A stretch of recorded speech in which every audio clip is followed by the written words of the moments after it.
Hello everyone. In this video, I will be showing you how to cancel Shopify subscription. So you just have to open your Shopify account and then here first you have to go to your manage account, tap your profile, go to manage account, go to security, scroll down and make sure that you turn off this two-step verification.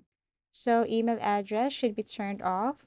Okay, so also, if you link your phone number, you should also turn this one off. So turn off two-step authentication. After that, you have to locate your settings. Go back to your Shopify first, or you can simply scroll down and look for settings here. Okay, tap this one. And then under settings, you just have to tap this plan. Tap this. And then you can see there an option deactivate. Since I'm using trial account, you can see here deactivate trial. But if you're using your plan and you upgrade your plan, then you can see here deactivate your plan. Okay, tap this one here.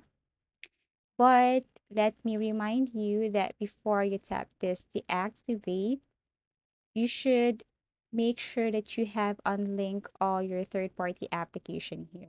Even when you shut down your store, certain apps may continue to charge you, so detaching, uninstalling, unlink any third-party services or apps from the Shopify App Store is very important. Thank you for watching and see you again in our next video tutorials.